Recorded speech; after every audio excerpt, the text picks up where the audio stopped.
Incidents like this don't happen in many countries. The organization Reporters Without Borders has clear evidence that the situation for journalists in Pakistan is much, much more dangerous than most other countries around the world. And you're clearly finding the situation deteriorating rather than improving.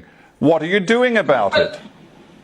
Well, I obviously would like to contest this claim again. The reason is that this question is without context. The situation in Pakistan is not dangerous for journalists only. The situation in the past for Pakistan was dangerous for every citizen because we were fighting this war on terrorism. And yes, many journalists, especially the field journalists, have been killed in this war, but so are many other civilians. So this was not something that was limited to journalists. Even the former Prime Minister, Benazir Bhutto, was actually assassinated in one of the terrorist attacks. So that is a totally different context in which that figure actually came. But Minister, let me stop you for a second, if I may.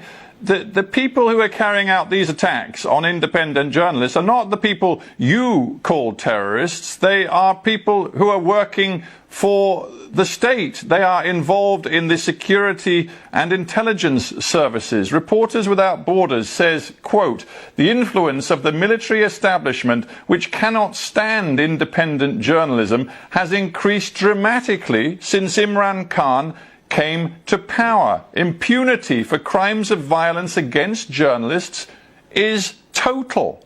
So again, the question, what are you doing about it? Well, the number of journalists, the attacks on journalists has actually reduced since the Prime Minister Imran Khan has taken over.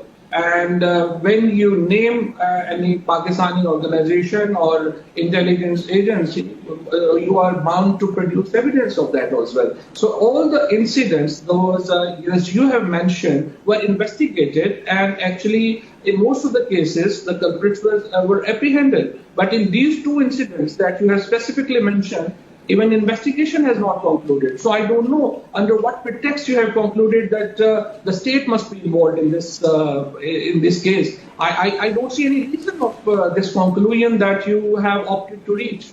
This isn't just about the fact that individual journalists are being attacked and sometimes murdered. It's about the real limits this puts upon the ability of media operators to actually operate with independence and freedom. I'm going to quote you now, Talat Hussein, a well-known journalist, host of a well-known TV show in your country on GOTV. He said, long after Imran had come to power, he said, "My programs have been repeatedly censored. I was told that any suggestion that the 2018 elections were rigged or that the army was part of running the government by Imran Khan was unacceptable." This is direct state interference in what the media in your country is allowed to say. Well, first, I don't even consider Talat Hussein a journalist because I don't see his program on television for much before Prime Minister Imran Khan took over. His program was off-rotated, not because of any reason, because he was not getting ratings. In Pakistan, the media, obviously, like any other media, is a commercial media. They look at they obviously retain people who gets ratings for them. And if Mr. Talat Hussein and others, they couldn't get ratings, obviously they have to be offloaded. As I told you earlier, and I would again like to read because I don't want to be, that we have about 112 private channels and 43 international channels. With this kind of the mass media that we have, how can you intimidate media? How can state be accused of intimidating media? Pakistan, if you compare us with any other third world country, or you compare it even with the first world, we probably have more free media than probably first world. The BBC, I don't know whether you respect us as an independent news organisation. We certainly strive to be independent and impartial. The BBC offered a half-hour Urdu news programme to one of your channels. I think they're called AAJ TV. We had to, at the BBC, stop offering that half hour of news because AAJ TV was not able to broadcast it without interfering with the BBC's editorial content. And it was clear that that interference came under pressure from the Pakistan authorities. Now, again, you are the information minister. You have a background working in the media yourself. You told me at the beginning of this interview you felt it was a key to any democracy to allow a free media. That is simply not happening in your country. Won't you even recognize that? So had we thought as aggressively as you just mentioned about BBC, we would not have allowed BBC World to operate in Pakistan. But fact of the matter is that BBC World is one of the most watched international channel in Pakistan, and we have never, obstructed its transmission by any means. So what happens in the case of Urdu channels? You have to abide by certain laws of local laws, which was not complied with. If they comply today, they are allowed to do that. And just let me quote you one example about the irresponsible attitude of BBC Urdu here. Again, I would say I have a huge respect for the BBC as an organization. There was a woman, Asia Bibi, who was freed from blasphemy charges. There was a headline on BBC Urdu that Holland ambassador has gone to receive her from the jail.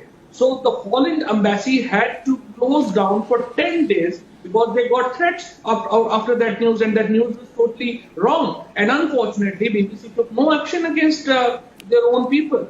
So isn't the truth, Minister, that when it comes to all of these issues, from attacks on individual journalists to censorship, systematic censorship, that in the end you as Information Minister have no real power or control at all? There are other elements in the Pakistani state, some call them the deep state, who have powers that are far superior and dominate your own. I am the information minister of world's fifth largest state. I am the information minister of one of the 7 nuclear states of the world. No one can dare to undermine me. I am here with the full authority, and I decide in Pakistan what will happen and what is happening.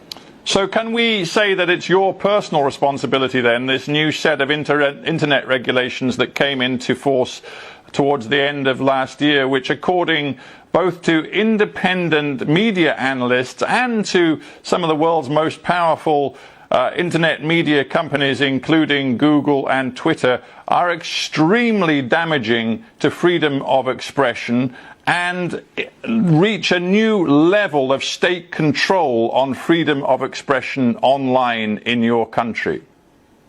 Can you specify any regulation that is that led you to conclude this what you have just said?